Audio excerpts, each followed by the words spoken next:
Welcome to the November 14th, 2022 Education Committee and Supplementary Regular Board Meeting of the Lower Merion Board of School Directors. The board believes it's in the best interest and the best interest of the students of the district to hear comments from district residents. An opportunity will be given later in the meeting for public comment, both in person and through the chat feature, which will be read by Ms. Buckman. This meeting is being live streamed and video recorded with sound for public broadcast. All participants joining via Zoom will be muted upon entry. Welcome, thank you all for coming this evening. As an education committee meeting, we have a more streamlined agenda. I'm going to turn it over to Dr. Amin to introduce tonight's presentation. Thank you so much, President Klein. Welcome, everyone. This evening, we will have a data presentation. Our instructional team our student services instructional team will come up to the box. I'm looking over your heads. Jason Lilly, Dory Martin Patone, Nancy Anacamessa, and Lauren Hopkins. Welcome. Would you mind if I kicked off for 1 second? Yes, ma'am. As they come up and join us, I also just want to mention also part of our team, who's Dr. Gaudioso, who is a big piece of this, even though she's not speaking tonight. You may still hear from her at some point, but so this is our overall data presentation. We'll do a disaggregated presentation in January. So we'll come back with disaggregated data for you. You won't see that tonight, but you will see it again in another couple months. So don't think we're not looking at it and haven't considered it. We are, but we'll do a bigger presentation. It's just, you can tell how long this is. And so we'll go deeper in January for it. In addition, from the last presentation to this one, so since CCOB, we have our new PVAS data came out, and so we added that in here. It's interesting because at CCOB we talked about our data looks pretty good in comparison. Our data looks good, but when you actually align it to the state, you'll see that for the most part we're status quo, a little bit down, but a little bit up in some places, and so we anticipated PVAS looking pretty good. It didn't look as good as we anticipated.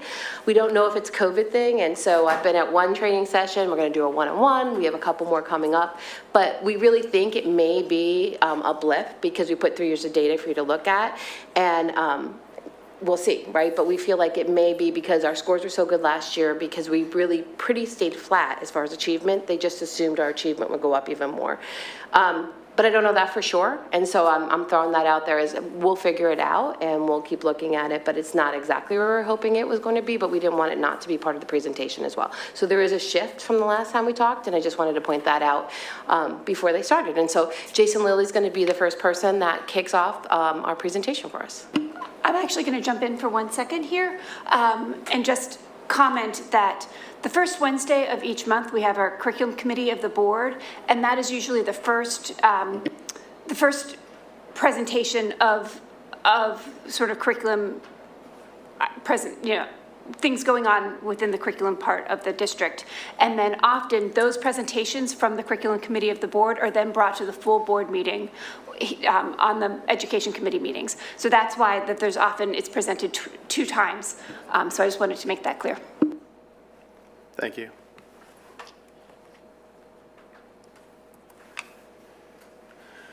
So as we get into our conversation about data from the past year and the past several years, it's important that we know what kind of data we're going to be talking about today. There really are two types of data that are going to be part of this presentation.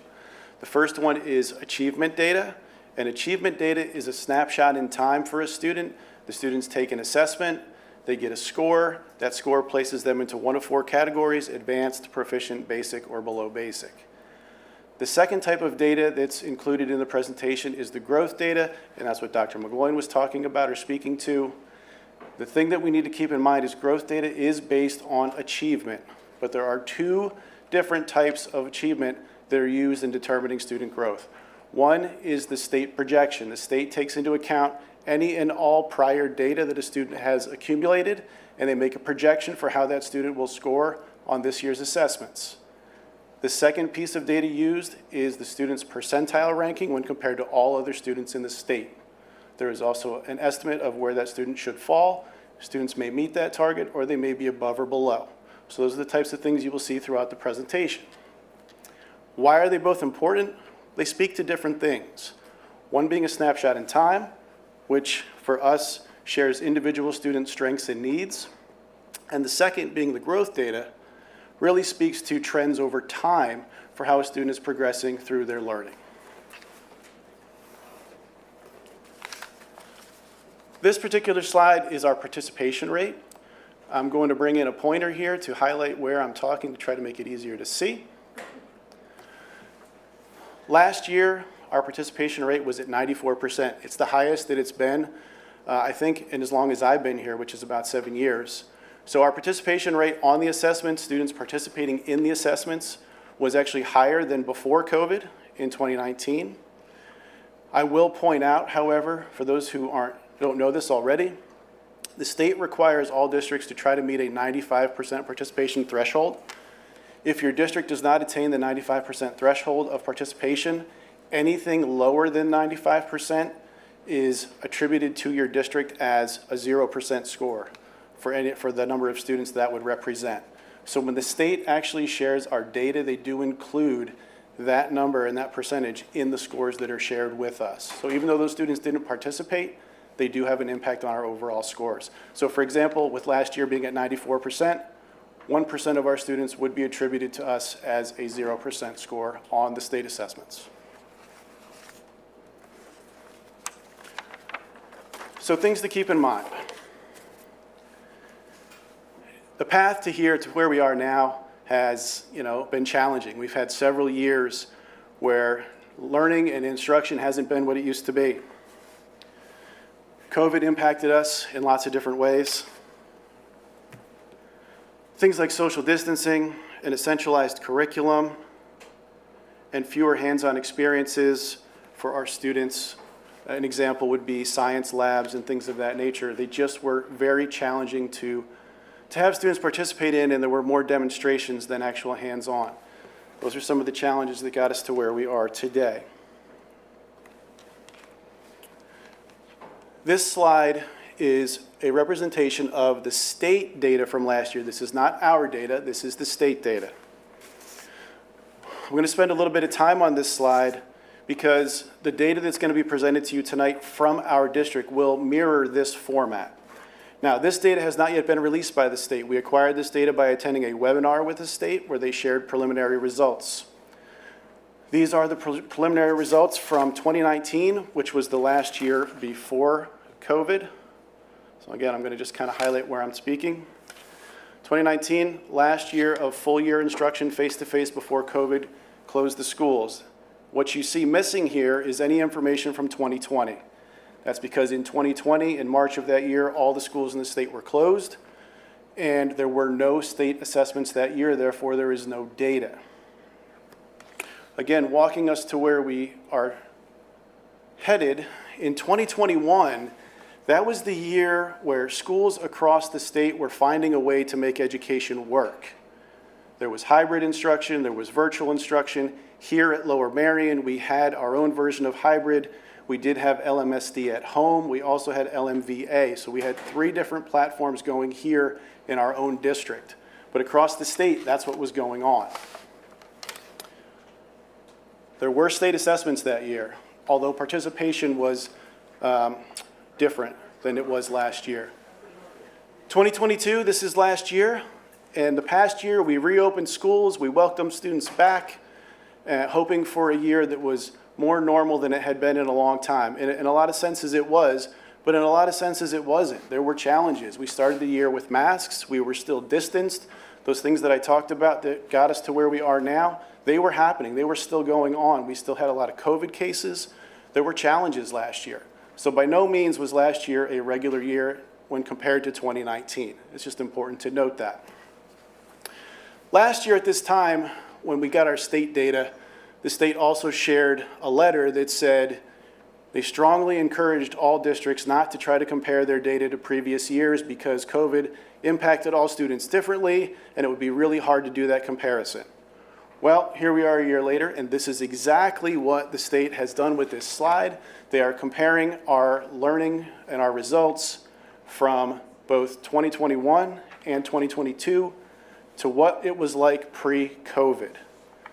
Now, the premise behind this is to see, have we come back from what things were like before COVID, and The reality is, when you look at this last column, the comparisons across the state from 2022 back to what things were like pre-COVID, you see a significant drop in the scores across the board. This is in mathematics. What you'll see tonight are some similar scores, some similar statistics that happened in our district. One of the things the state has also included is this column here, which was trying to see, do we see scores coming back up from 2021 to 2022? So there are two pieces of information here that, again, you will see in our slides throughout the presentation. What happened between 2021 and 2022, and then how are we looking compared to pre-COVID, all right, versus last year's scores. The only other thing I want to share about the state data is that when the state shared the information at this webinar, they did say that math was most impacted by the COVID closure and the virtual learning.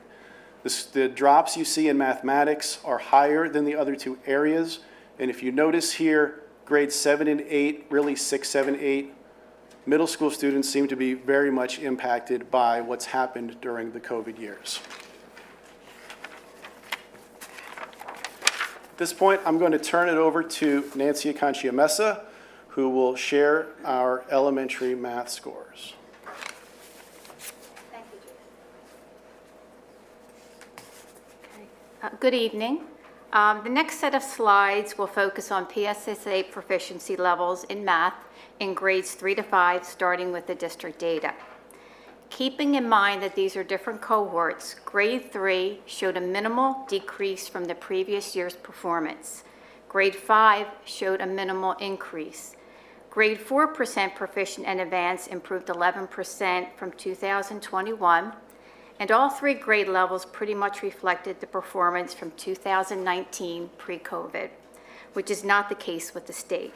We also saw the percentage of advanced students in grades 3 and 4 increase in 2022 and go back to what it was in 2019.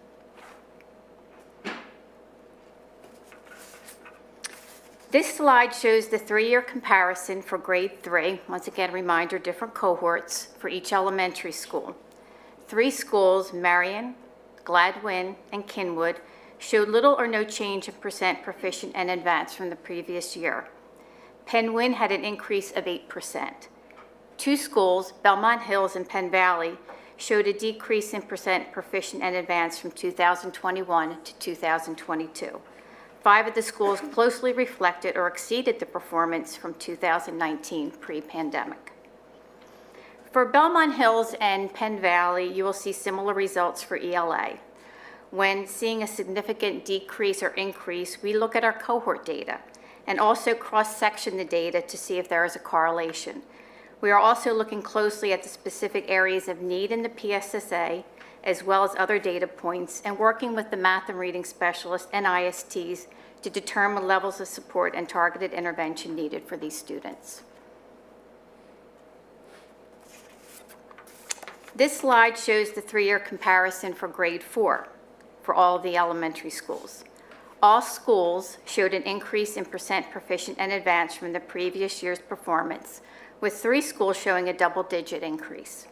Achievement in 2022 was close to achievement in 2019, with 3 schools showing an increase in percent proficient and advanced.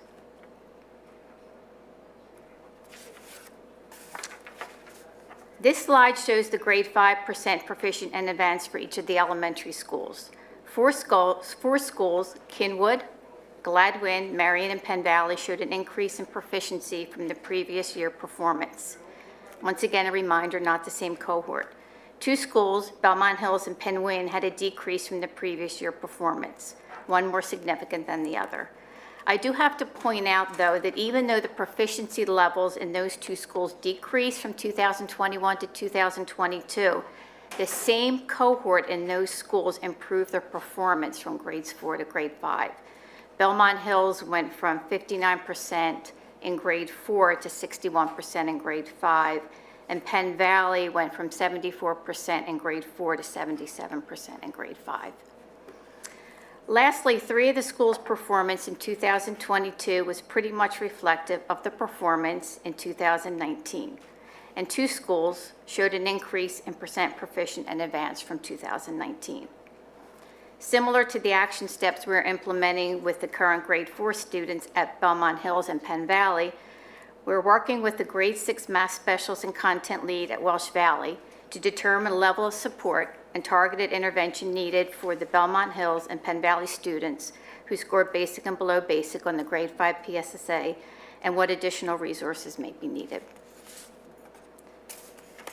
Now I will turn it over to Jason, who will speak to the grade 6 to 8 math PSSA data.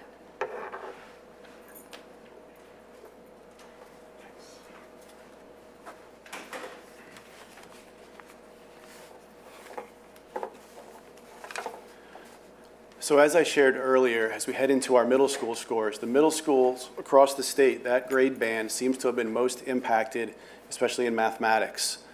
You'll see similar things in our middle school students. So starting with the 6th grade, you do see when we look at comparisons to pre-COVID, we have decreases there. But again, if you look at 21 to 22, what happened when we came back, you see that our scores are starting to go back up. So we've steadied the ship and we're headed in a positive direction. For 7th grade, you see very similar results. And this grade in particular, 7th grade across the state, was the one with the largest decline. The state was over 11% decrease. You see similar things here. As a district, we were at -8 compared to pre-COVID, but we do have some high numbers in one of our buildings. But again, if you look at the 21 to 22 information, we're not continuing to lose ground. We've steadied the ship again, and we're heading in a positive direction. So we're seeing what we want to see is the trend reversing itself. It's just going to take a little bit of time to get back to where we were before. 8th grade. This is the group that, for me personally, I find challenging. These are students who really, for the most part, missed out on their middle years experience.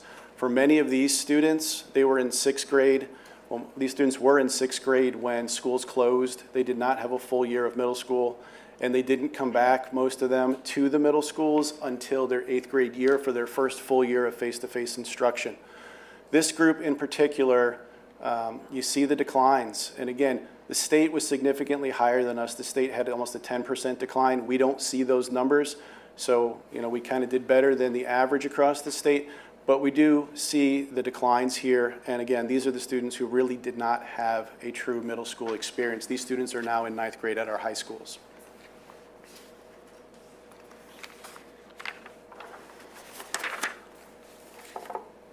On this slide, we're going to shift gears a little bit now. So we're going to talk a little bit about student growth data. I'm going to remind everyone, as I started off earlier, the state determines growth in 2 different measures. One of being the individual student target, their projected achievement score, and then 2 being their percentile rank across the state. Those are the 2 pieces of information they use to determine growth. In this graphic, students that are in green, and this is all of our students kind of lumped together as a whole for the district. If you see green, that represents 1 year of growth in the eyes of the state. That means they met their individual target, and their ranking, the percentile ranking, was pretty much in line with where it was expected to be.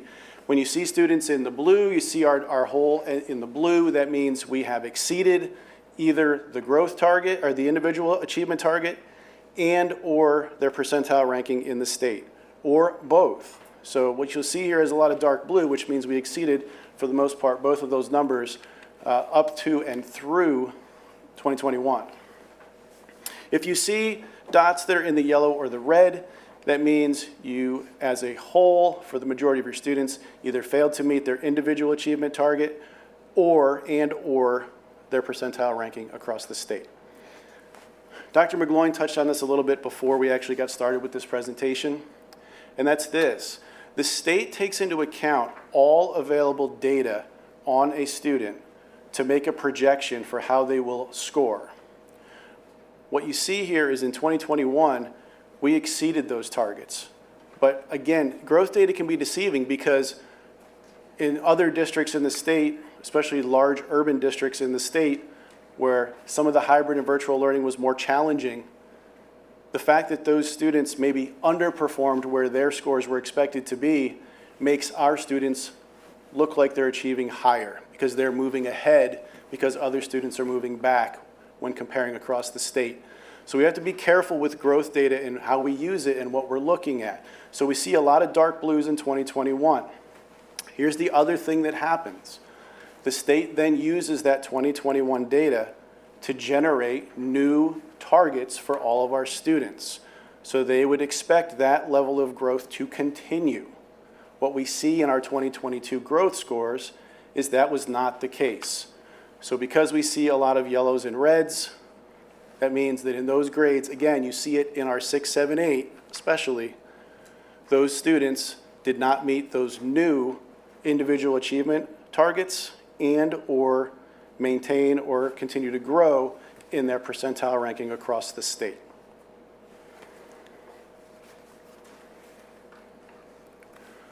If we dig a little deeper, which we can, this graphic shows you the students from 2022 in comparison to previous years, but broken out into those individual achievement bands: advanced, proficient, basic, and below basic. What I want to highlight here, and this is something we want to see, is that in our two bands of below basic and basic, these are the students who did not meet with proficiency. They didn't meet that state proficiency target. What you see is all blues and greens. So when you see blues and greens, again, what that means is the students in those areas did meet or exceed their actual achievement targets and or percentile rank across the state. So we're seeing really positive growth in the places we need to see that, because in order for these students to get over that bar of the proficiency, we need to see at least a year's growth, if not more than that. So when we see green and blue in these columns, that's exactly what we want to see. So that's something we can feel good about.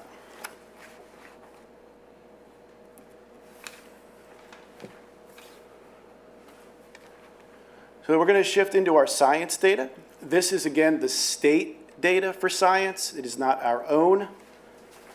What I want to point out is similar to math, you will see here in science that the middle level students, especially those grade 8 students, they were much more impacted than our elementary students. The other thing I want to point out about science, science is the last remaining cumulative assessment.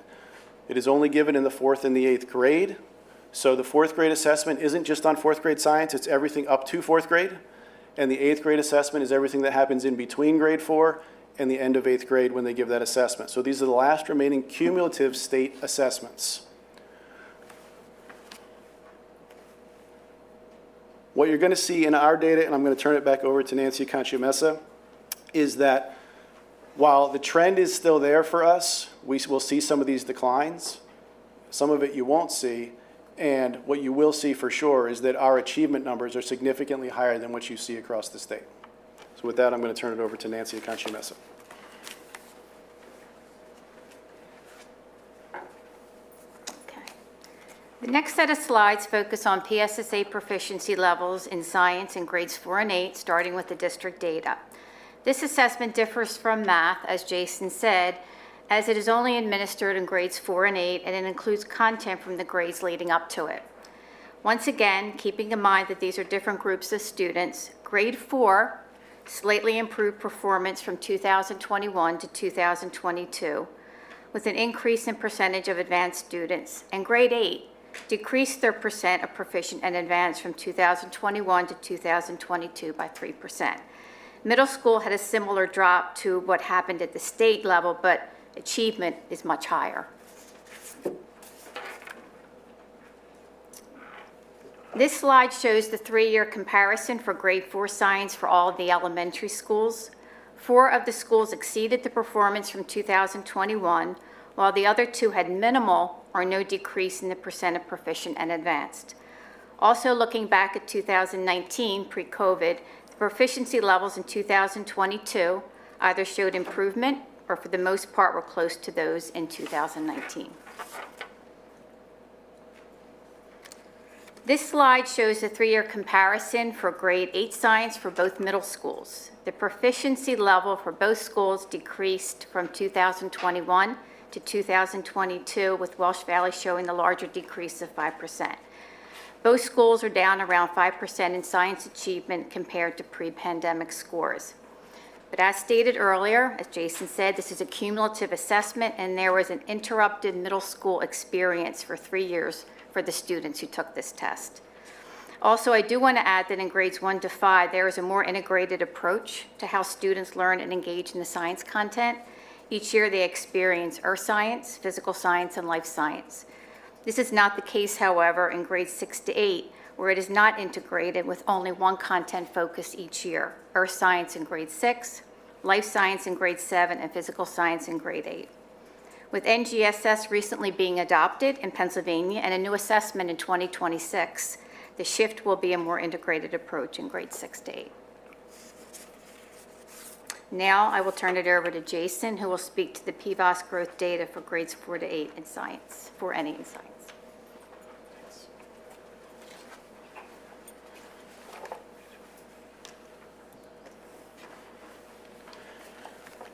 So looking at the growth data for science, you see a graphic that looks very similar to what you saw in math, with a couple exceptions. And that is, in 2021, you don't see a fourth grade bar at all. And then in 2022, you do. It comes back. So here's why that is. As I shared earlier, the state uses all available data to make a projection of how students should score based on what they know about that student up to that point in time. Because there were no assessments in 2020, the students that were in fourth grade in 2021 did not take any state assessments in 2020 when they were in third grade, so there was nothing to base that projection off of for the state. So there was no way to measure growth because there was no baseline to be able to make that projection from. So you don't see any fourth grade in 2021. That's the why. Now, you do see it come back in 2022. Here's what I want to highlight, just to kind of give you a sense of some of the growth data and why we have to be careful with how we interact with it. The fourth grade science projections are based on a student's third grade ELA score and math score. That's how they determine how a student is supposed to score in science in fourth grade. They seem very unrelated, but that's how this works. Every available piece of data that exists for a student is used in determining the projection for all other assessments. So again, that's why you don't see anything for 2021, but I just wanted you to have a sense of, while we see that's our projection or how we did in science being in the yellow in 2022, that would have been based on those students' ELA and math scores in 2021. So it's a little tricky. The other thing that I want to share here that's important, and again, being careful how we interact with growth data. I don't know that Nancy highlighted it to the extent that it's there, but 96% of our elementary students are proficient and advanced on this assessment. 96%. It's almost the whole district. So when you see something like you see here in the fourth grade with that yellow dot, almost 100% of our students are being successful on this assessment. It's just we still somehow failed to meet those individual targets that were established based on their ELA and math scores in third grade.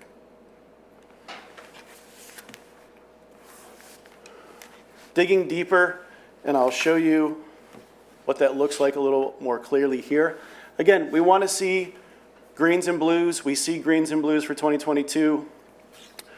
When you look at the elementary fourth grade, you notice we don't even have a color here because we only have one student here. And here, while this is yellow, there are 7 students. There are 8 students in our entire district in fourth grade that were not successful on the science exam. That's it, 8 total students. So again, we need to be careful when we look at things like the growth score that's representative of the entire district without looking back at the achievement data. Again, that's why we have to look at them hand in hand. They interact. We have to look at both before we jump to conclusions. Okay, but that is something that I think we should celebrate. We only have 8 total students in the district. We would love to have 100%, but we're at 96% successful on our fourth grade science exam.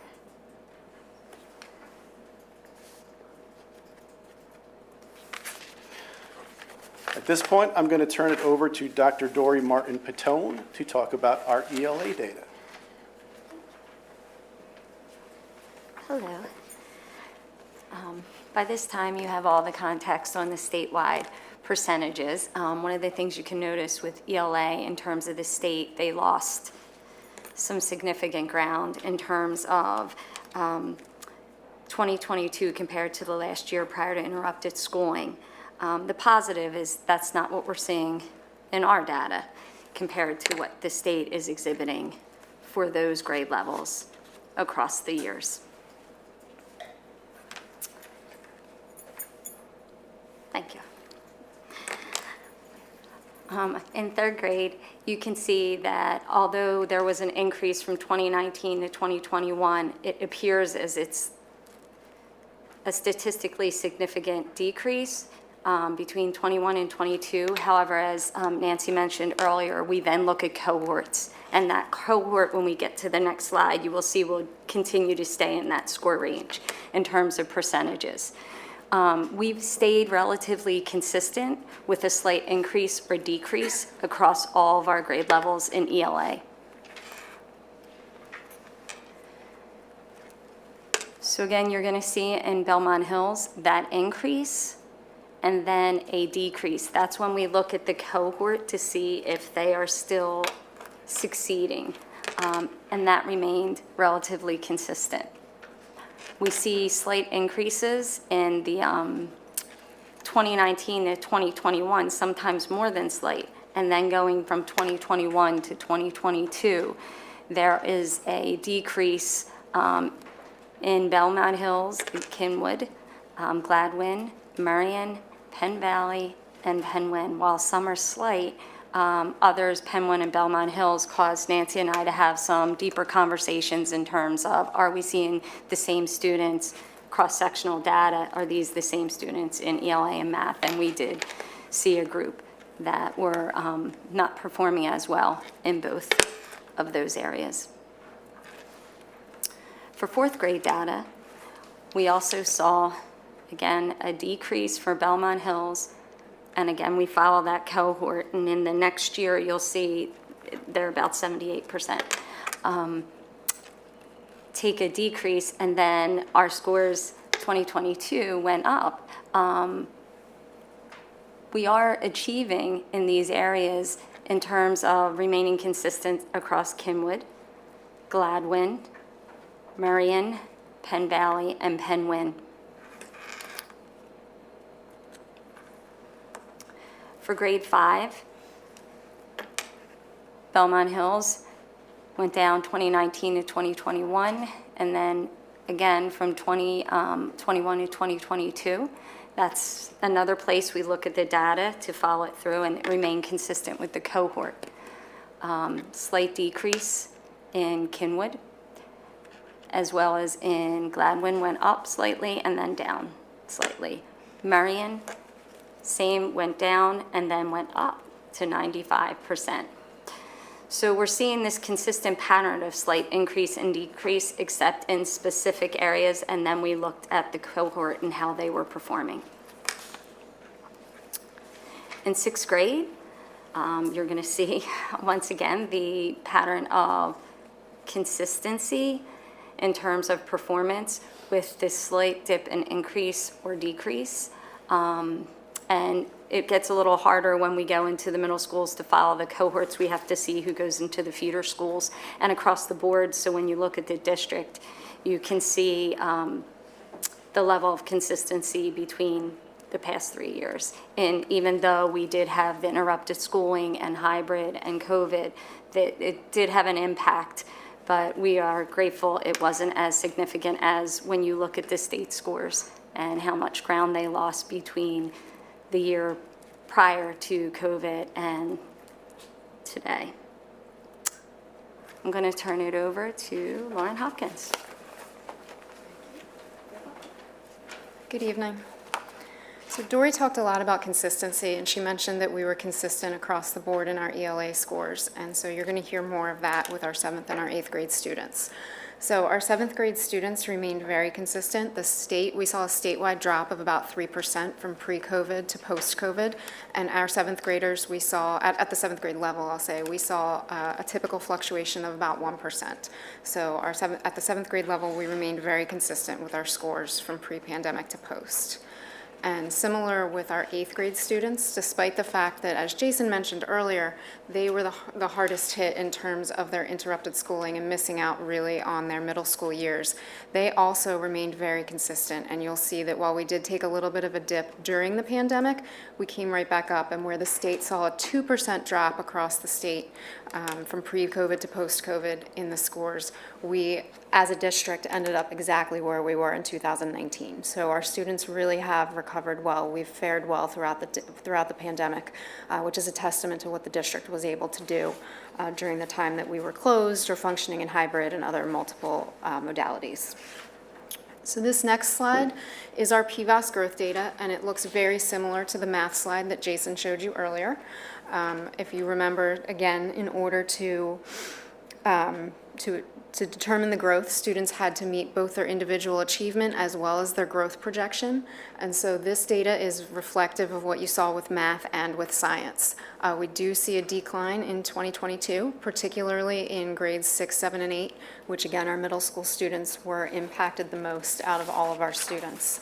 So if you look a little bit more deeply at this PVAS growth data, you will see a lot of the green and the blue, which again is the more significant growth in the areas of basic and below basic. So what we are seeing here is that our students who have the greatest academic need are growing the most.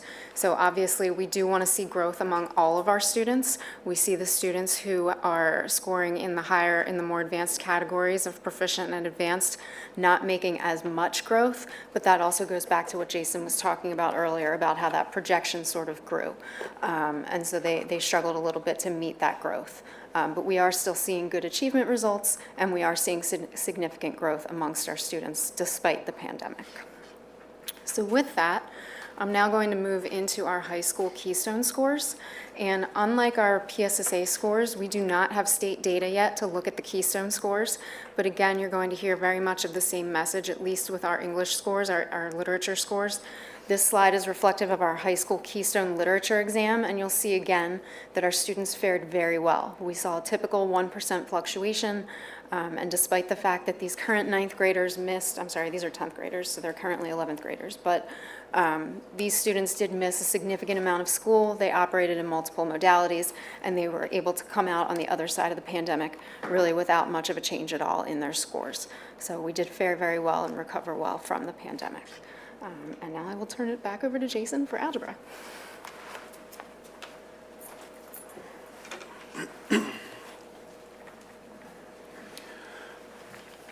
So with our algebra scores, this slide looks a little bit different, and that's because we had a couple different things going on.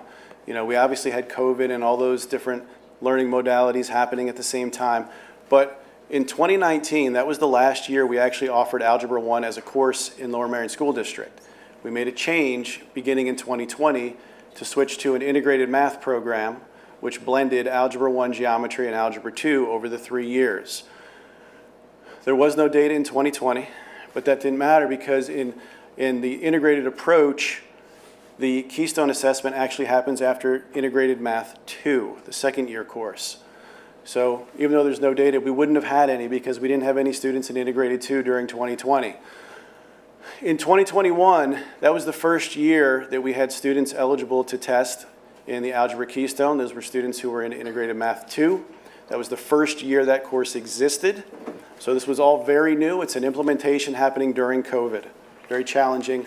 Our teachers worked really hard to make that happen and to also meet the needs of our students. What you see here are really some impressive numbers.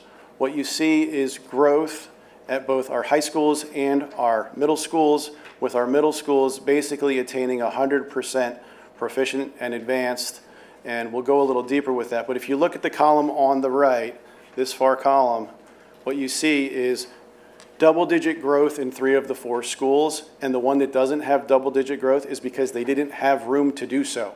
So the integrated math change, I'm highlighting that here, but our scores on the Algebra Keystone have grown significantly. The other thing that that switch did at the time is it eliminated a lot of the double testing that was occurring at our middle school.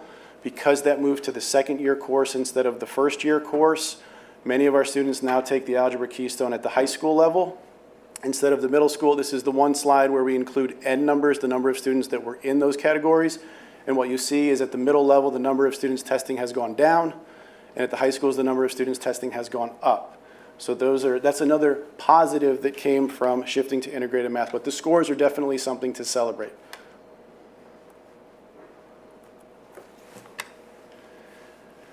When looking at our middle schools specifically, here are our middle school scores. This slide has our 4 areas broken out separately: advanced, proficient, basic, and below basic. What you see here are the number of students scoring advanced. When we made this change, one of the questions that came out was, would integrated math also be able to meet the needs of our highest learners? What you see here are the percentage of students scoring advanced, and we are closing in on 100% of the students at the middle level taking the assessment being advanced. There was 1 student last year who did not get over the bar of being proficient or advanced, but we are essentially at 100% of our middle level students that are taking the Algebra Keystone as being advanced or proficient, closing in on advanced. We're going to do all questions at the end, that's what I was told. I just don't even know, I just wanted you to repeat something. Sure, okay, yep. Can you just repeat that the students are now taking integrated math 1 and then integrated math 2, but taking the Algebra 1 Keystone? Correct. They take integrated math 1 and then integrated math 2, and at the end of integrated math 2, they take the Keystone. Okay, so integrated math 1 in 7th grade, if they are in the middle school, and then doing it at the end. Correct. Okay, thank you. Correct. So 8th graders in integrated 2 would be the ones taking the Keystone. Yes. Appreciate your flexibility for my understanding. Thank you. Oops, went the wrong way. So I talked about this. Here's a visual of that just to see visually what's happening. So what you see at the middle level is the advanced bar going up, and then you see the basic dropping to near non-existent. We did have 1 student last year, as I said. But this is exactly what you would want to see. And we are, not only are we being successful, we're closing in on 100% of our students being advanced at the middle level, which is just amazing. In our high schools, you see the growth here. You see the change from 2019 when we had an Algebra 1 course where students took the assessment at the end of Algebra 1 versus students taking integrated 1 and then 2. You see growth. You see significant growth in multiple levels, both overall, where we're up to 66% from 48, and you now see a double-digit growth. We more than doubled our advanced percentage, number of students scoring advanced, compared to 2019 when we had Algebra 1. So this is pretty significant across the board at both the middle school and the high school. Again, here's a visual representation of what's happening. You see advanced going up, you see proficient staying about the same, which means that's a gain. You see basic dropping, and you see below basic dropping. So we're seeing exactly what you would hope to see when you make a change like this, is scores on the top end going up, scores on the bottom end dropping off. This is exactly what we would hope to see. And we do.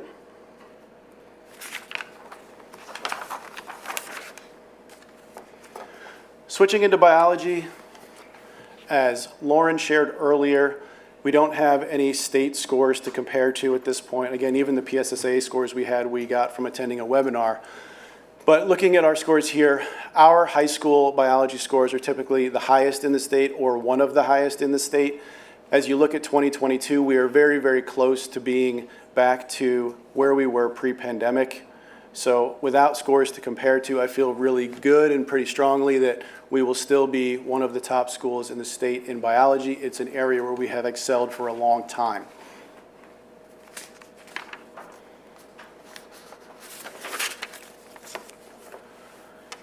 This is our growth when looking at the keystones. You have all 3 keystones here: Algebra 1, Biology, and Literature.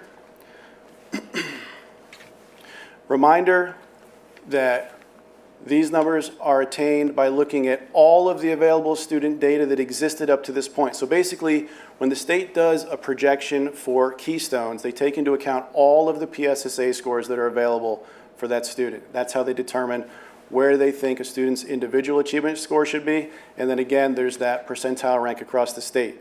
What you see historically and continued in 2022 is we have continuously outperformed those projections for many years. We continued to do so during COVID. We have continued to do so even post-COVID.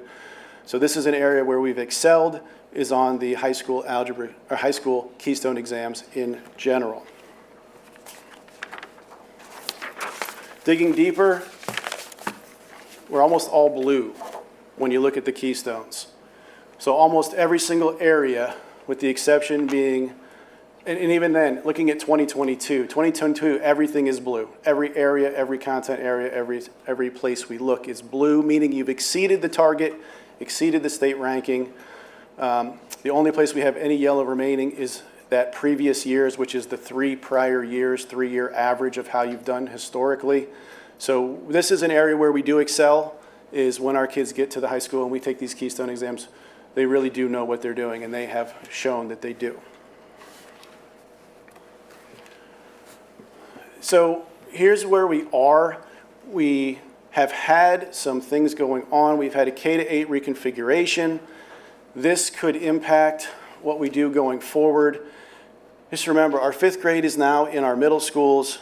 Some of our students who were in one of the middle schools are now in a different middle school. Our teaching staff has also moved around the district, either from elementary to middle or from one middle to another. So it will become difficult to compare building to building, year in to year out going forward. You know, the data you saw today, that is reflective of when we had 2 middle schools. Going forward, you will see 3 middle schools in our data next year, which again makes it very difficult to compare. We don't want to just compare, you know, for example, Ballackinwood back to Ballackinwood. It's a different makeup for that whole school now than what it was before. So going forward, that's something just to keep in mind. We will have scores for Black Rock for the first time next year. And you know, we're still coming out of COVID. You know, that's still ongoing. We're still dealing with some of the things that impacted learning for our students over the last several years. So again, that's something that we're working through. We continue to look at data. We continue to try to meet the needs of our students individually. That is ongoing. So I just don't want us to feel like we're out of the woods. We're still working through some of these things. So here's some of the things that are going on this year specifically. We have taken on MTSS. It was actually started last year. It continues this year.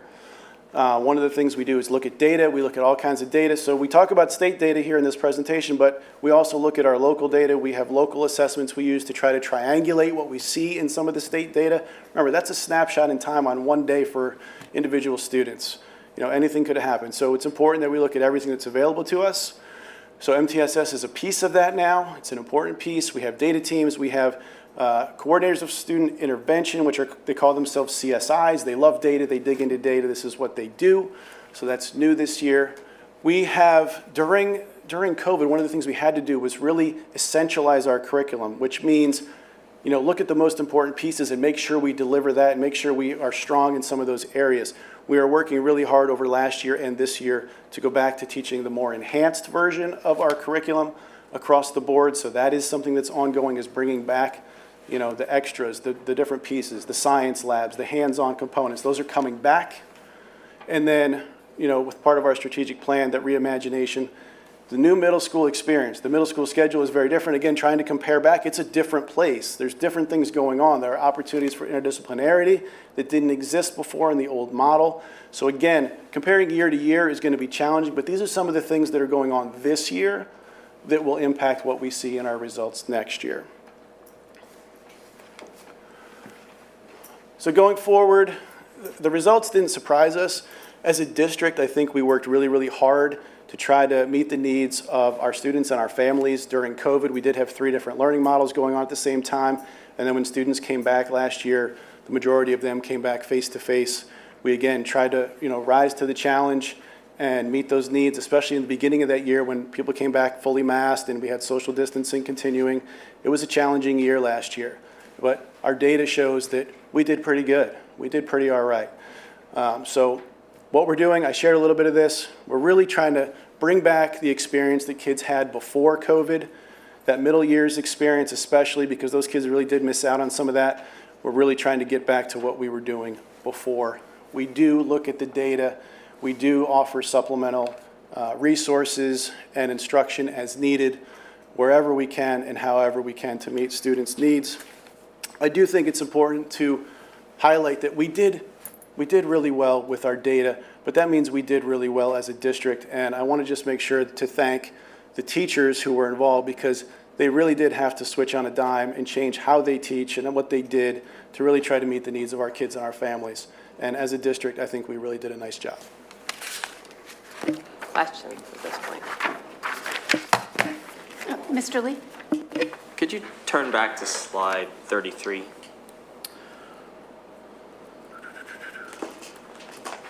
Yes. So I don't want to get too far into the weeds on numbers, but that third column, or that last column, to 2019 to 2022, that's not really apples to apples. And actually, I'm going to oversimplify this, but you have 3 cohorts of kids. You've got your core, you've got your advanced, and you've got your double advanced, essentially, right? True. So by moving to the Algebra 1 over 2 years of integrated, what you've done is you've moved your advanced kids from being grouped with the double advanced kids and moved them to being grouped with the core kids. You would expect to see numbers like that just from that move. Because what you have is you have your two highest performing groups together in the old model and your core groups alone. Now you've got your middle, more advanced group grouped with the core. You would expect a bump up in that core group just from that move. So what you need to show here is a district level number, because the individual school numbers is not really apples to apples. You only have the ability to do a district level number, and that's where you'll see. So it's possible that these numbers are actually good as well, but that's something you would expect to see just from moving the kids around. You would expect to see an increase like that. So. That goes actually with my question, because the PVAS data for math tracks exactly what Peter is referencing, and was going to be my question of how you are making sense in responding to the yellow and green needs for improvement in the math data that is articulated here. And then also thinking of the equity issue of the middle schoolers that are moving into Bridge and or not prepared to move into Bridge based on this. I'm just curious how we're responding through MTSS and other supports. I'm not sure I 100% understand your question. So I think it's phenomenal, like just to underscore, I think it's phenomenal where we are with below basic and moving the students on the continuum. If you look at slide 15, in math in particular, you have a majority of the grade bands in 4th through 8th in yellow for proficient and advanced. You highlighted that it is excellent that our students in below basic and basic are making the gains as they should. I agree.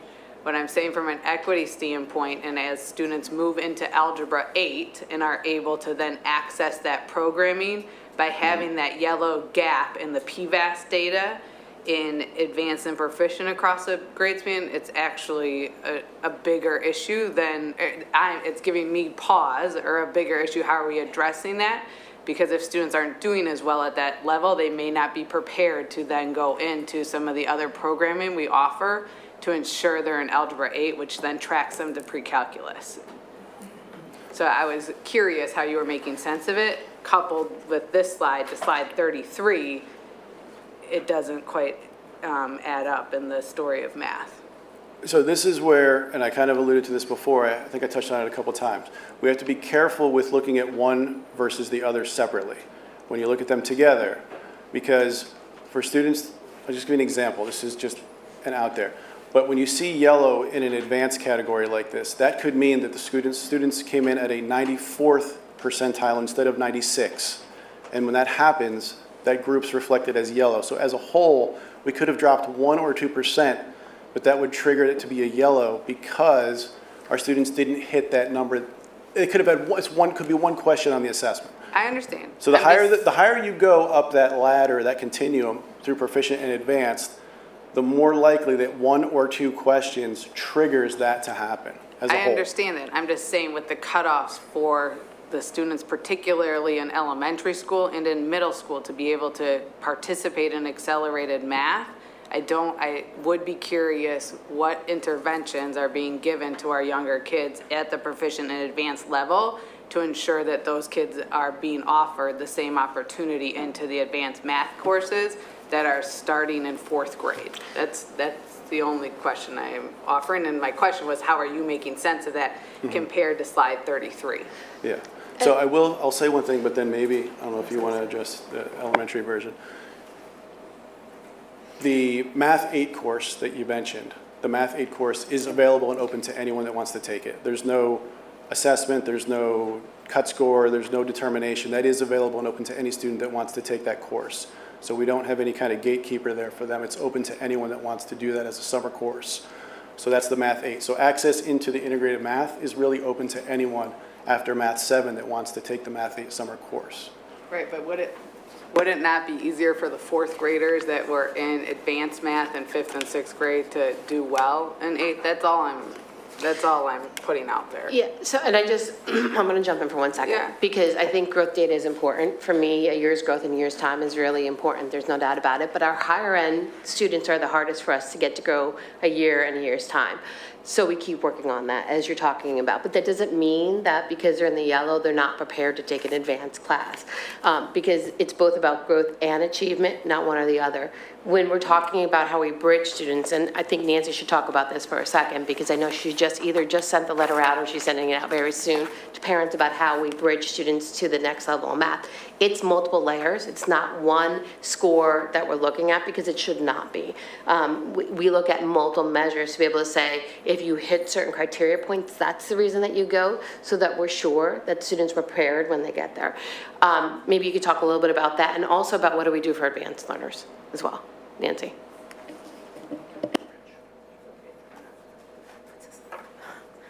So, so the letter did just go out to parents of 4th grade students. We do have multiple criteria that's used to determine whether students qualify for a summer bridge program. So it's not automatic that they do go from a 4th grade math course to a 6th grade math course. They are required. There are some students that get a score high enough that we provide an optional summer bridge program for those students, and many of those students do take the bridge. And there is a qualifying score for students who must take the bridge program and be successful in it in order to go into a grade 6 math course in 5th grade.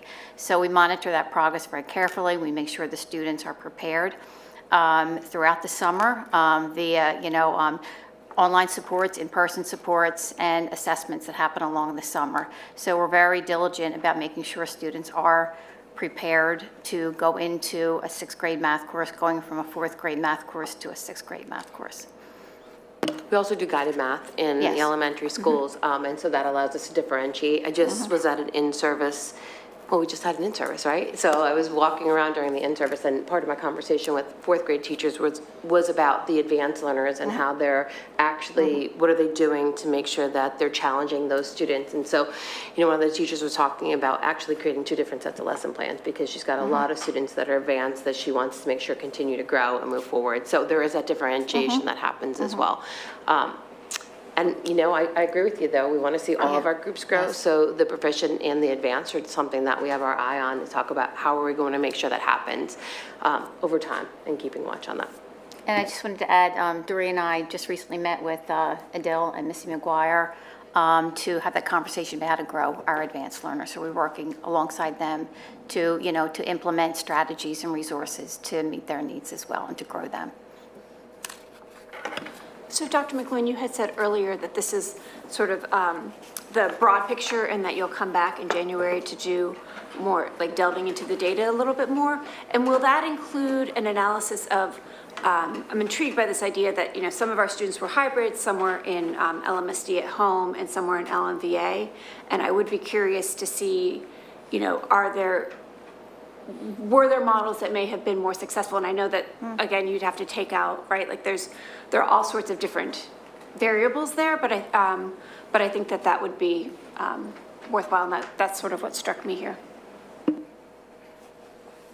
Yeah, I mean, we did talk about actually looking at that. When we were talking about eighth grade and specifically eighth grade, looking at some of that cohort data to be able to tell where they are. We have to do that person by person though, because we don't have a different way to do it at this point in time. So we had some conversations about it. When I'm talking about the disaggregated presentation, it'll be disaggregated by race, ethnicity, free and reduced lunch status. That's more along the lines of what we'll look at, but we have started to try to, delineate some of that so we have an understanding of what that looks like as well. Yeah, thank you. Ms. Schaffmeister? I was just wondering about, I see the looking at the opt-out rates. When we're looking at percentages, it's significantly higher in 2021, and that means that there's a lot more zeros involved. Is the percentages we do you take that out for our reviewing? Because it really is going to skew the results based. Yes, so the data that was presented tonight, that is based on without the penalty. Yeah, when the state publishes our data, it would be with a penalty. Yeah, I just wanted to understand that. I'm also like thinking, we're having this discussion, and when this is a standardized test, not all kids are set up to do standardized testing, and it's really more important in the classroom from a universal design, universal, what's that word I want? Yeah, UDL, is that they're learning, progressing, and they want to learn, and from that perspective, when we're looking at the classroom and we're looking at how kids are developing that, how is that I can't talk tonight, comparing to what these tests are showing? Is it better? Is it worse? Is it about the and also I'm thinking about this, we get this data, we don't see this until the summer. And so the kids that took this the prior year, they're already a grade up, and that's the grade you got to worry about if you see any problems. So I'm wondering how we're assessing that and responding to it. So I will answer, but I've not been involved with this particular one, but I'll give you an example that I know, and it was mentioned tonight from both Nancy and Dory, that, for example, some of the elementary data that we saw from fifth grade students who are now in sixth grade, they've had conversations with sixth grade about these particular groups of students and trying to make sure that the sixth grade teachers who are seeing these kids for the first time are aware that there are some needs for the kids that are now in your building. Again, teachers moved around the district and things too, so this year more than ever, it's important that we make sure people are informed with what they need to know about different students to be able to prepare for what those needs are going to be. Can I ask, are most of these at an MT level 1, or are we finding they have to go up higher? Yeah, tier 1. Most of our students are tier 1. Yeah, that's what you're talking about. Yes, yeah. The majority would be tier 1 that we're talking about. Yeah, our students that are in tier 2 and tier 3, actually, if you look at the growth data, did really well. Yeah. Thank you. Dr. Sadner? So that goes back to the question, I think it's similar to what you were asking too, is all of the kids have, most of the kids have had loss. So I want to make sure we're helping the kids in tier 1, tier 2, tier 3, but are we paying attention to all of the kids? Because if a kid is going to be a rocket scientist and they lost 3 years of math, how do we help them get back to that Einstein level? Yeah, so I think one of the things we can say for certain is we haven't really seen that. I mean, even the data we presented tonight, you see our declines are, most cases less than 5% across the board, and in some cases were increases in pre-COVID numbers. So we haven't really seen the kind of loss that the state saw when they're talking about these double-digit declines. We really haven't seen that. But I can say, like I said, we're bringing back those different experiences that weren't there before that maybe would have had that impact or maybe would have had the aha moment for some of those students where if they had just had the hands-on experience instead of just seeing a demo, that might have made the difference for some of those kids. So we're aware of it. The other thing that I can say we look at, again, we could talk about data all day, and you know that more than anybody.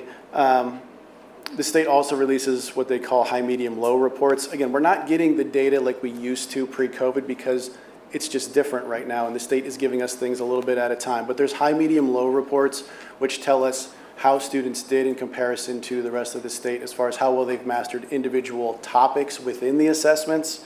So we also look at the high, medium, low reports and determining for the different areas where is there still a need. And so we do that too. Got it. I have a couple more if that's okay. Okay, good. One way we could look at that and get, it's not the only way, but one way you could tease some of that out is right now you're just looking at the proficiency bar. You could actually show the percent of kids in advanced, and that would show a little bit if we have some bleed out of advanced into proficient. Drop down. And even show the bleed down into below basic, right? Like show the percent below basic. There's actually so we have two really great websites that we're able to use. It's called eMetric and PBOS, right? PBOS has its own website, but eMetric has charts. I've actually looked at them to see, I've looked at them to say, where did our kids go? Did they go up or down? Because it's really, that match comparison is really important for us to be able to look at students and say, are they losing ground? Are they gaining ground? They were pretty good and solid. That doesn't mean in any given year we have some kids go up and some kids go down. You just don't want to see too many. And then we're able to drill down in those reports to look at which individual students have gone up or down.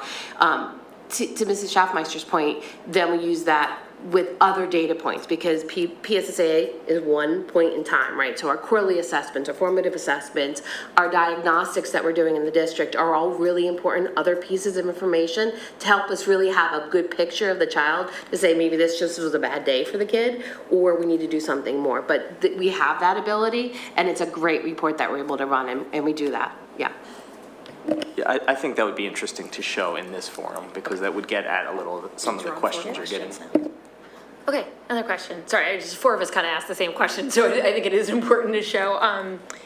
So there's not in every line, and definitely not in the high school level, but third grade and in the earlier slides, there's looks like a weird anomaly in 2021 where there's a significant, okay, I'm not crazy, I saw that, right? There's a jump in grades. So it made me think, how was the test administered in 2021 for the younger grades?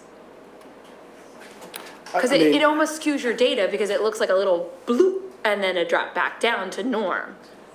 This is short cohort. So I took that to be an N size anomaly because you had the dip in participation. Got it. Okay, that makes more sense. Okay, got it. That was driving me slightly nuts. Yeah. Okay, don't worry, Peter got it. Right, and your answer is they still had to come in and take the assessment. Yeah. So there was only one way to do it. They still had to come in and take the assessment. Okay, that's what I was like. Yeah. Oh wait, was there any other factors? But that would explain it. Right. So as Peter said, our N number was down because we had far fewer families and students that participated that year. Because that was, we were in the middle of COVID at that time. So yeah, we didn't have the participation we did. And, without really digging into, exactly who showed up or who didn't, it's hard to say, without looking at everyone's individual projections, was that a high year? Was it a low year? Depends on who participated. It's just a little fluky, but that explains it. Okay, It is. last question. So there's a couple patterns and I'm not looking at it deep enough, but it looks like your now ninth graders definitely scored a lot lower in a lot of these areas. And you said it over and over again, they kind of missed the whole middle school. Mm-hmm. Are you seeing behavioral issues with your ninth graders that correlate to struggles in school, period? I would say we haven't seen that with our ninth graders per se. I would say we probably saw that a little bit more when students first came back face-to-face full-time last year. That was a change for a lot of students, was the structure that schools bring. But I think at this point, we're seeing that has kind of, found its way, and we're kind of more back to what you would expect to see from a typical ninth grade class. Interesting. Ms. Shrek?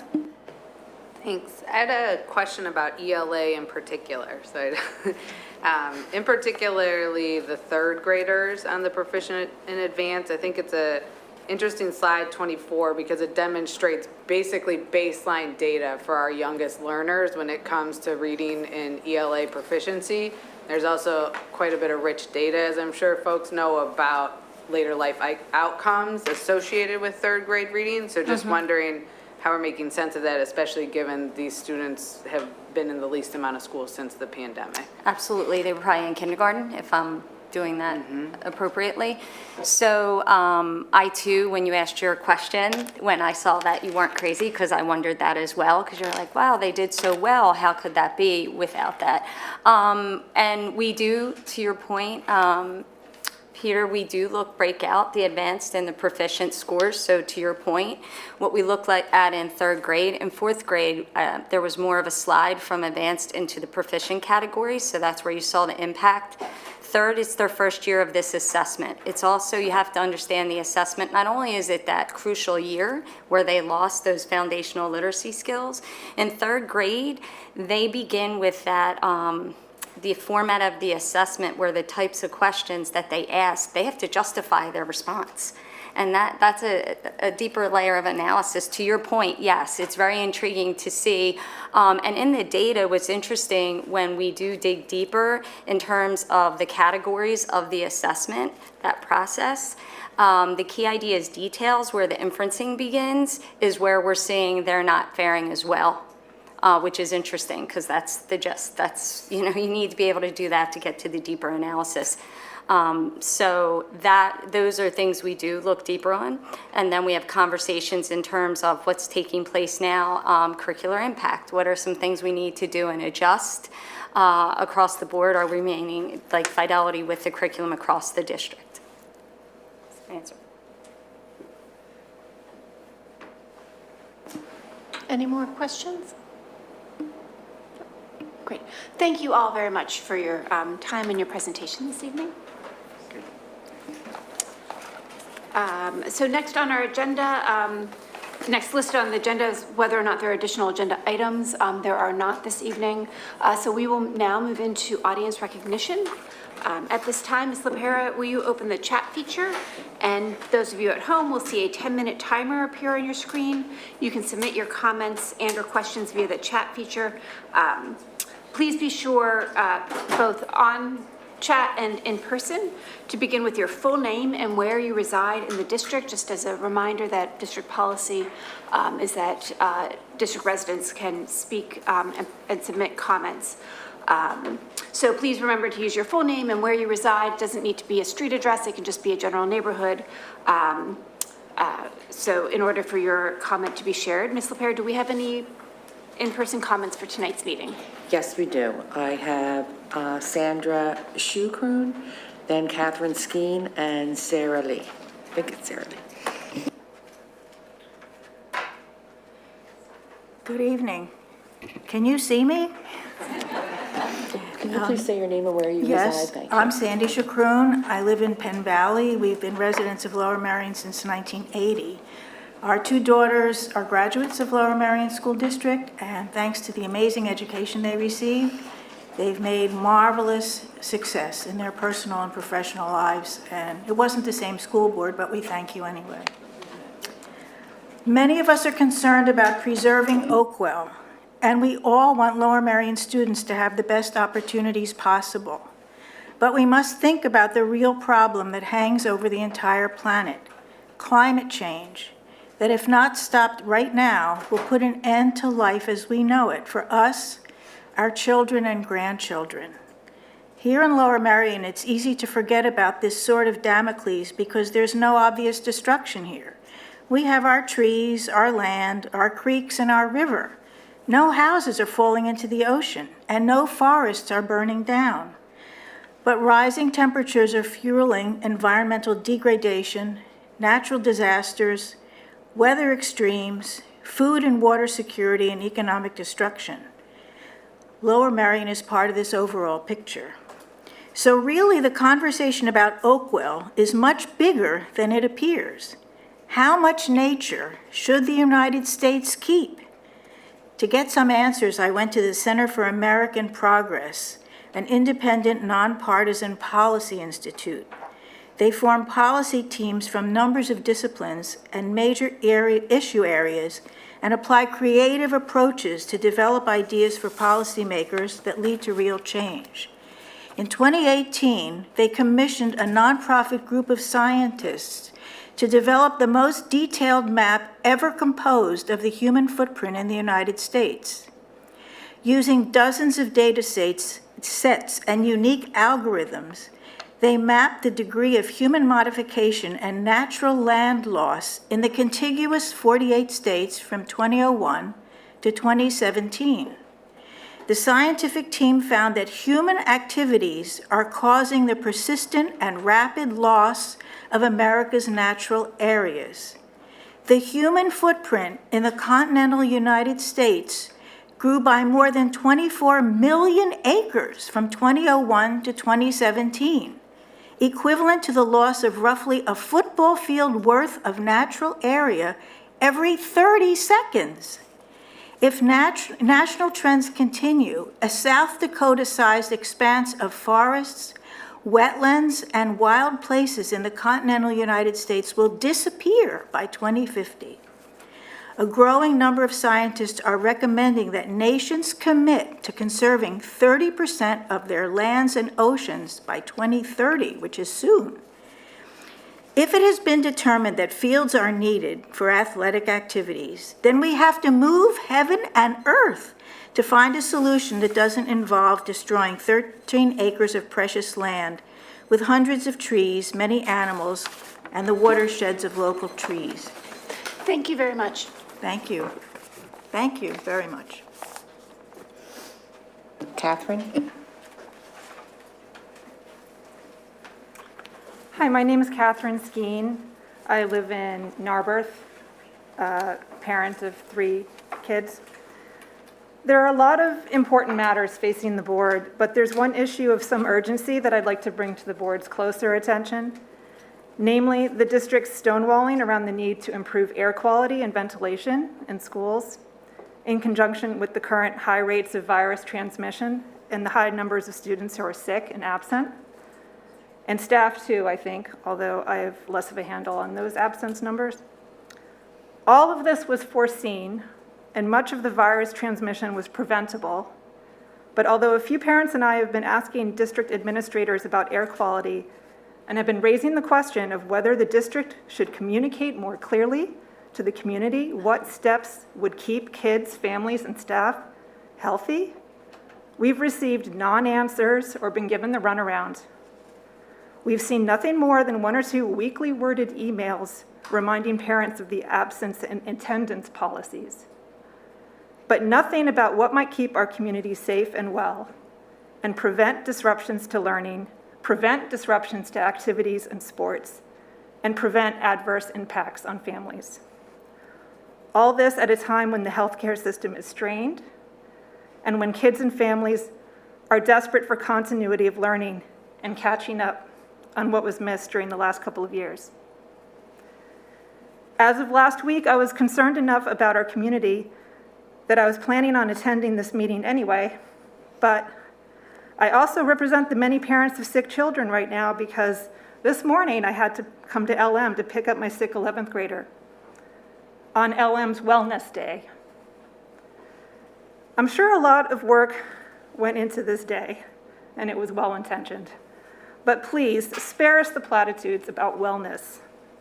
When the district is not meeting the recommended standard for classroom ventilation and is not communicating adequately with families about health concerns and sensible precautions. I have to ask, why doesn't air filtration meet the standard for reducing virus transmission? In honor of LM's Wellness Day, I ask, does the district truly care about student wellness? In respect to the data presented tonight about measured proficiencies, does the district truly care about keeping kids in school and learning? Thank you.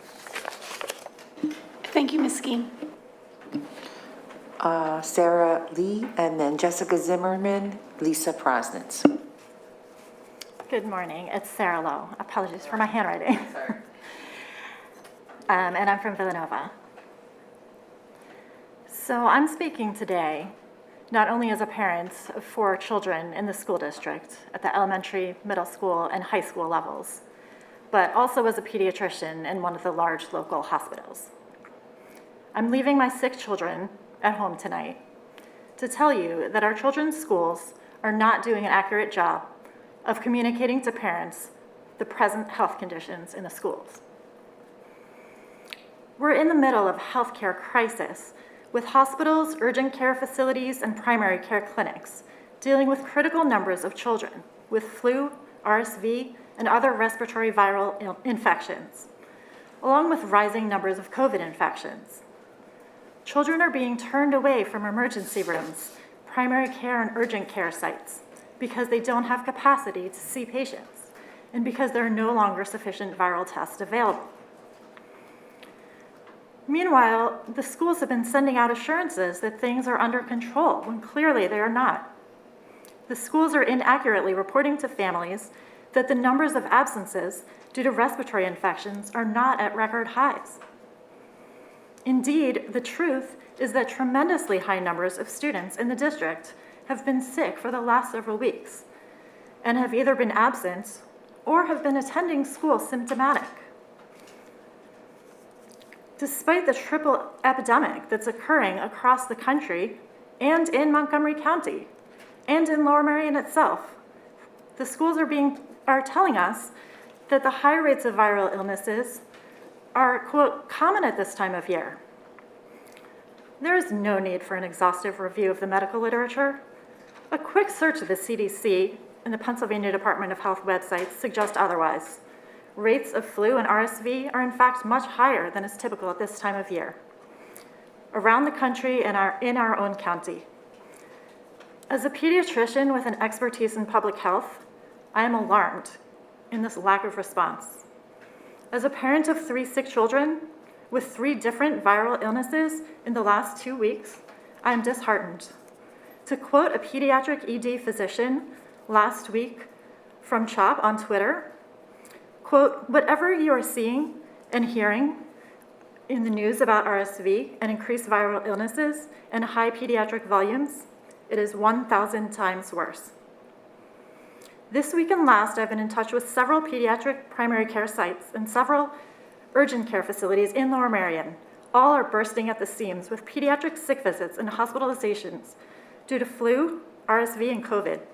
And I was told last week, in my own experience, taking my sick child, trying to take them to the pediatrician and then to 2 urgent care sites, that their flu tests had run out, that they no longer had sick visits.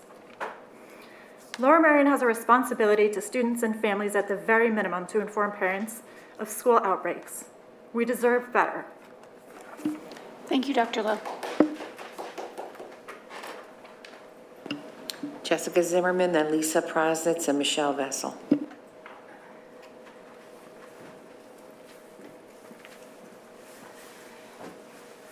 Hi, Jessica Zimmerman from Narberth.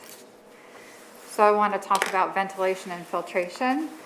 So according to the chair of the Osprey Epidemic Task Force and other well-known respected aerosol scientists, in order to mitigate COVID transmissions in schools, along with mitigating other respiratory viruses, one should aim for at minimum, a confirmed effective air change rate, otherwise known as EACH, of 6. The higher the EACH, the less likely it is to transmit COVID or other disruptive viruses. EACH is equivalent air changes per hour, and the EACH takes into account the clean outside air and the filtered air. On August 11th, you had a facilities committee presentation that showed 514 classrooms and the corresponding EACHs. 38% of those classrooms were below the cutoff of 6. And that's with the full benefit of the MERV 13 filters that are in the HVAC. That was one problem. The second problem was that the numbers, the EACH numbers, were obtained by design. They were not actually measured. They were just based on the equipment specs. So the numbers are probably actually a lot lower. Lower Merion School District used the outdated guidelines of EACH 5 in order to decide that nothing further needs to be done. The experts say that if an EACH is less than 6, then one is to add portable air cleaners. Adding portable air cleaners increases the equivalent EACH, which decreases COVID transmission, and it decreases other viral transmissions as well. There is funding. There are billions of dollars available for school districts through the ARP and other government streams. So it can't be used for anything else but this. We need to take advantage of this funding stream and use it. While waiting for portable air cleaners, we should allow Corsi-Rosenthal boxes.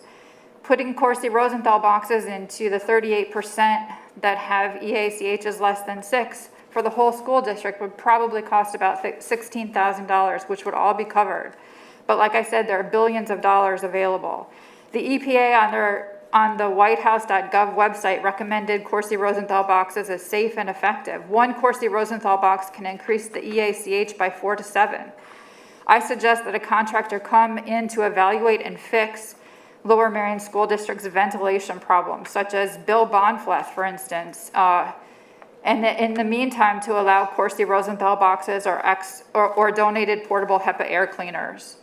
So experts who say that the minimum threshold for schools should be 6 include Bill Bonfleth of the the chief of the Oshery Epidemic Task Force, AIAH, ACGIH, Joseph Allen of the Harvard Healthy Buildings, Johns Hopkins School of Public Health, California Department of Health, and many experts and aerosol scientists. Like I said, what was presented August 11th was using the old outdated threshold of 5.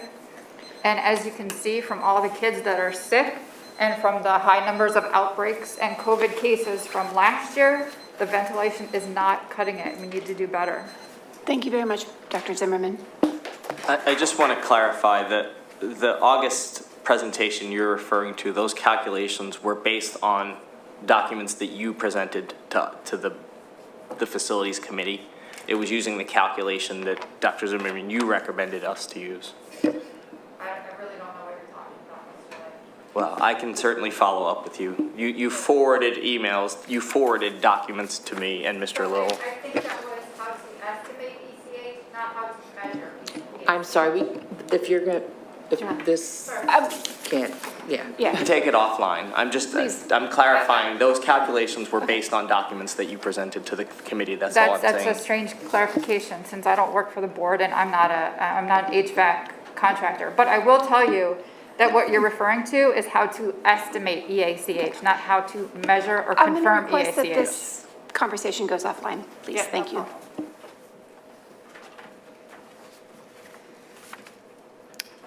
Hi, I'm Lisa Prosnitz in Penn Valley. I'm here to ask you, our school board directors, to untangle the healthy school start time changes that our students so desperately need from the board's desire for permanent lights on Arnold Field. While I understand that temporary lights on Arnold Field are not perfect, they would allow the district to change start times as soon as possible while covering the district's desire to not impact the fall sports season for the thousands of students in Lower Merion School District who will be enduring not only temporary but long-term negative health effects because of your refusal to commit to a change now. Healthy start times for our students are just that, healthy. The importance is signified in how our very own school administration, as well as leaders all over the world, are calling this initiative. It is important to note that the district has yet to state directly just how having permanent field lights outweighs the increased health risk cited by the American Academy of Pediatrics, the CDC, the AMA, the Surgeon General, etc., that our children face. Healthy start times from K through 12 is not an important issue as it's been called. It's one that is urgent for the health of our children. It's no secret that Lower Merion School District is not immune to the unhealthy kinds of stress and pressures that brings our adolescents to the ER from mental health issues, suicidal thoughts, cutting, eating disorders, and as was mentioned, our mental health facilities are also turning away patients. They're full. We know that healthy start times improves driver safety, risk-taking behavior, athletic injuries, including concussions, food issues, not to mention academics. You guys have heard me talking about this for, I think, 6 years now. It's a shame that Lower Merion School District has known about this need for more than 20 years, really only started looking at it in 2014, and is still yet to commit to a fall of 2023 change. The 3 full-day kindergarten and start time meetings that the district held were helpful at raising awareness on 2 crucial needs that the district has, but I was incredibly disappointed that the administration chose not to include the Q&A that happened at the end of the meeting. Again, this is not merely an important issue. What was missed by not including the Q&A was the desperation and the urgency that current high school parents are experiencing with their children every day. And the reality is is that there are many advocates who are still fighting despite having their kids graduate from Lower Merion School District. No one wants to see another child suffer. Installing temporary lights while negotiating for permanent lights on Arnold Field will give us what we need, while gifting ourselves the time needed to partner with our community on what is wanted. And partnering is the key word here, not just for school start times, but for all of the issues that you're currently facing. And I'll leave you with a quote from Dr. Judy Owens, who Lower Merion School District brought to the area in 2014, "To do nothing is to do harm." Thank you. Thank you, Ms. Brosnitz. Michelle Vessel, Ann Foot, Howard Stead. Hi, I'm Michelle Vessel. I'm from Gladwin. I have 3 students here in the district in all different, in middle school and in high school. I'm not used to speaking at these things. I never have before. But this is a very important issue to me, the healthy start times. And listening to your presentation on how the kids did with their testing and the scores, and so the educational, and listening to the other speakers about kids being sick makes me realize, like, just as a mom, I always felt like my kids needed enough sleep to be able to go about their day so they wouldn't get sick. So I really feel like the healthy start times is part of all of this. It helps them do better at school. It helps them not get sick. And overall, it just makes me as an adult and our children and everybody with more sleep do better. So I'm losing my track. So I just wanted to say I would really appreciate it if you guys would not, since it's been going on for so many years, people asking for this, not just keep pushing it aside, but just realize how important it is for our kids to get enough sleep, especially as they get older and they're in high school. I now have a freshman in high school, and he's involved in sports, and he also is in a lot of honors classes, and to try to keep up with all that, I enforce a strict bedtime. I make him take vitamins, I make him eat all his food, and even with all that, it is still so important that they get enough sleep. And I'm just gonna leave it at, they just had their well visit, and there the doctor told him, if you wanna be taller and you wanna squeeze out that last little bit that you can get out, then you need to get at least 10 hours of sleep. I'm just putting it there. That's kind of really hard for him to get 10 hours of sleep at his age. So I guess he's not going to squeeze that little bit out, and he's not going to be 6 foot tall. But I just wanted to let you know that I'm in support of this and all the initiatives. I know you have a lot of them, but please, please, please focus on this one too. It's really important for all of these, for the health of our children. Thank you. Thank you, Ms. Vessel. I just do want to reiterate what we've talked about in previous meetings, that the board does support and has given the administration the task of coming back to the board with a proposal in March on changes to the healthy start times.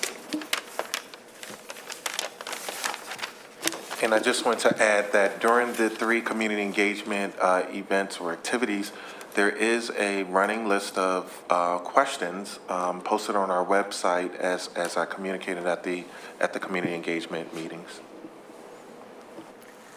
Hello, I'm Ann Foot, and I live in Gladwin, and I've lived in Lower Merion for almost 60 years, and I taught in the school district. But I'm here to talk about Oakwell. And I've been to Oakwell many times, and I've talked to people that have been able to visit it at the generosity of the prior owner. The questions that come up to me constantly, and I'd like to share those with you, are, what are the real needs? Do you have any statistics? And so I'm thinking, could we take a deep breath and revisit those needs? Participation in all school activities fluctuate yearly, but there are trends. So it would be helpful if Lower Merion residents could see numbers in sports participation on all levels, especially the middle school. It's necessary to understand for this urgency to have these fields. The last accounting that we know of is 2018. A lot of things have happened between that, the pandemic and plus the sports injury indicators we have. So things do change. Many the sports at all levels are having fluctuation in interest and participation. Let's figure out those trends in Lower Merion.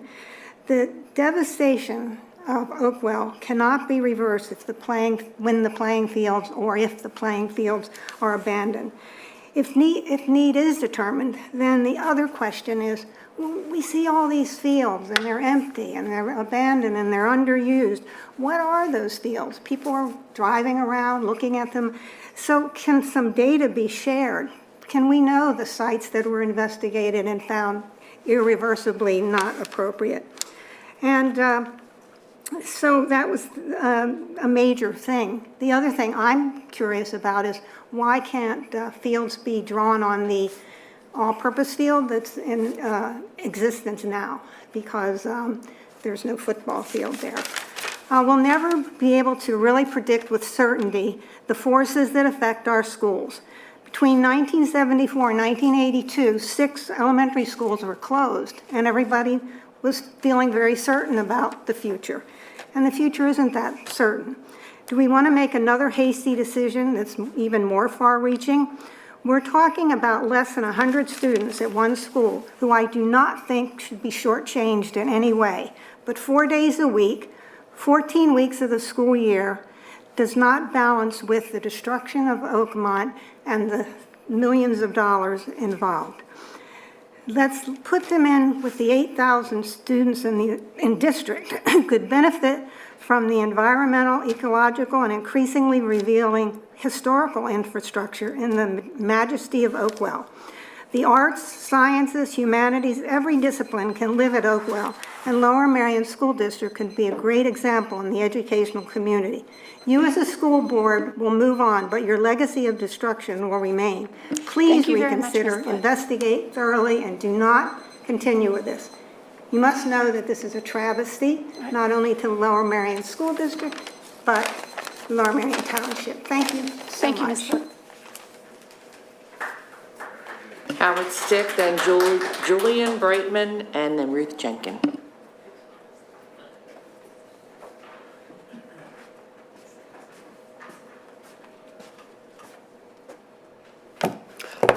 I wanted to share some poetry in reference to Oakwell.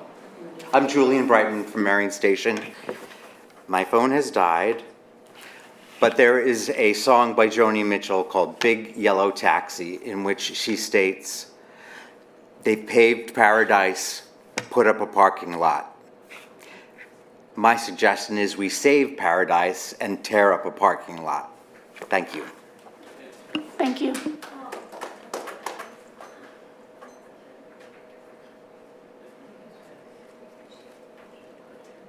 Brought my friend tonight, Ruth Jenkins from Wynwood.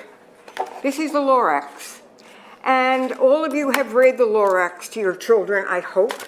And now you're going back on the promise. But now, says the Onceler, now that you're here, the word of the Lorax seems perfectly clear. Unless someone like you cares a whole awful lot, nothing's going to get better. It's not. So it's up to you. And the millions of dollars that you have been spending on the middle school, on the millions of dollars that you want lights on Arnold Field, misappropriated funds that you have to now repay back to the community. I think that, whoever is behind all of this needs to rethink how much money our taxpayers are paying for not very good decisions. And also, because of all of this, you're not paying attention to full-day kindergarten, and what happened to our equity meeting disappeared. So I think you have other things to think about besides tearing down a beautiful forest, and think about the Lorax, because he speaks for the trees. And I think we all need to speak for the trees. Thank you. Thank you, Ms. Jenkins. That is all of our in-person comments.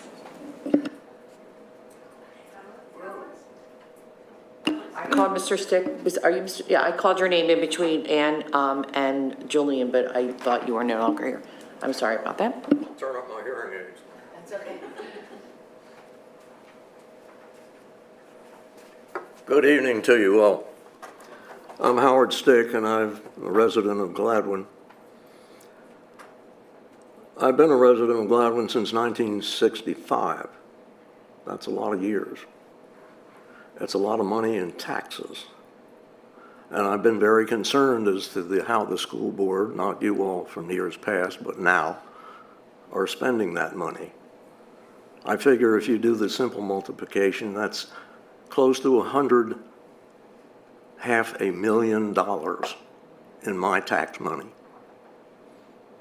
I'd like to see it very well spent. The Oakwell project, I would like to ask you very respectfully to seriously reconsider tearing down that architectural treasure and the whole estate and the forest and the wildlife that are associated with it. I see this as an opportunity, frankly, for the school board to teach a wonderful lesson, a lesson to the community of what your values are and what the community's values are. Having the latest school football field or soccer field or baseball field, is that such a wonderful thing to take pride in when we have many other fields on which to play with the youth of our community? I rather think that deserves reconsideration. I understand that there was a possibility of Villanova University doing something with that, but apparently that has been pushed aside. I sincerely ask you to reconsider and find, if it is so necessary to have playing fields of that sort, that you find another location or reconsider that need. And I say this not only as a resident who's put a lot of money into the thing and may be asked to do more, but I say it as an architect that I have been in this community. I'm registered in 22 other states, have done many projects around the country, and I think this is an opportunity for the school board, as I also am a member of the American Institute of Architects, to demonstrate to the community what the really worthwhile values of the school board are. Thank you. Thank you very much. Now we are complete. Thank you. Okay, Ms. Buxman, can you please read any public comments that were submitted via chat? Certainly. The first one is from Sarah Thomas of Wynwood. The district's full-day kindergarten investigation timeline included sending out a survey to preschool parents in October to gauge interest. I am a preschool parent and have not heard anything, nor have I received a survey. When can I expect to receive a survey? I do not currently have any students enrolled in Lmsd, so how will the district get in contact with me? I would also like to know when the next full-day kindergarten committee meeting is scheduled. The next comment is from Priscilla Madison of Bryn Mawr. I strongly object to the destruction of trees, habitat, and history at Oakwell. The next comment is, good evening, my name is Carla Mitchell. I live in Villanova. Dr. Mameen, I am looking for permission to bring a HEPA filtration system unit, into my daughter's classroom. I have asked both the school board and the administration this question. It appears you have the final say. Can you please give me permission to bring the HEPA filtration unit into Gladwin Elementary School tomorrow? Thank you for your response. The next comment is from Colleen Campbell of Ballackinwood. We continue to have a strong interest in ensuring that full-day kindergarten is available for Lower Merion School District as soon as possible. Although the district has indicated that they are beginning to explore the many factors that will be presented to the school board directors, I cannot locate any information with the potential soonest start date for full-day kindergarten. If information is presented to the Board of School Directors in March 2023, will that be soon enough for consideration of full-day kindergarten for fall 2023, or would the soonest possible timeline be for fall of 2024? Knowing that there is even a possibility or not for full-day kindergarten for fall 2023 would help parents to know whether or not they need to look into alternative childcare options or alternative schooling options. Please provide us with this basic information. Our children need our commitment to full-day kindergarten as soon as possible. The next comment is from Michelle McGill of Ballackinwood. I just wanted to request that we decrease some of the academics the week of PSSA testing. Last year, my son had an essay and 2 tests the same week. It would be great to consider decreasing some of the academic stress during the days students have PSSA testing so that they can have the best possible outcomes. Next is a comment from Rebecca Brewer of Narberth. My daughters go to Belmont Hills. Looking at the data for Belmont Hills compared to almost all of the other elementary schools, is there a reason why Belmont Hills students are performing at a lower level than the other elementary schools in the district? And that is the last comment from a resident. Thank you, Ms. Buckman.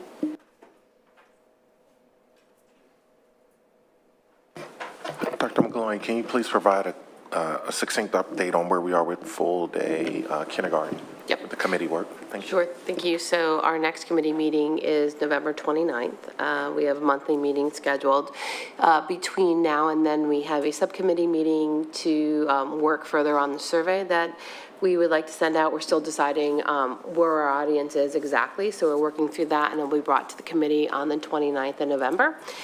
So we are progressing and definitely making progress. Well, I said the same thing, but we're progressing. Can you speak to some of the other work that's being done beyond the survey? Yeah, absolutely. So we also have scheduled one facilities visit. We're going to do 2 different facilities visits. We also have a subcommittee that is doing that as well with our own facilities staff. So we're going to do 2 different days, 2 half days. One of the 2 days is scheduled at this point. The second one is not yet scheduled. At the board meeting in another week, we will have a presentation from MCPOH, Montgomery County Planning Commission. We'll do that presentation. They did an enrollment study for us that includes both half-day and a full-day projection, and so that will be coming to the board, and then it'll go to our committee as well, so that'll be some of the work that we do, and then we're looking towards the early winter, late spring, to start talking about what does the programming, what could it potentially look like, what does our staffing needs look like, all part of that whole process as well. Yeah. Thank you very much. Okay, great. Well, thank you all very much. Our next meeting dates, upcoming meeting dates, are mostly in person here in the District Administration Boardroom unless otherwise noted. This Thursday, November 17th, is the Facilities and Purchasing Committee meeting here at 8:30 a.m. Next Monday, November 21st, is a regular business board meeting at our normal time of 8 p.m. November 30th is a joint meeting of the Communications Committee and the Ad Hoc Committee for Equity and Anti-Racism. That is a joint meeting because the meeting last month had to be canceled. The joint meeting will be via Zoom at 7 p.m. And for those looking ahead to December, rather than our normal second and third Monday night meetings, the first meeting in December is the board reorganization meeting, and that will be on Monday, December 3rd. At this time, meeting is adjourned. Thank you all so much for coming.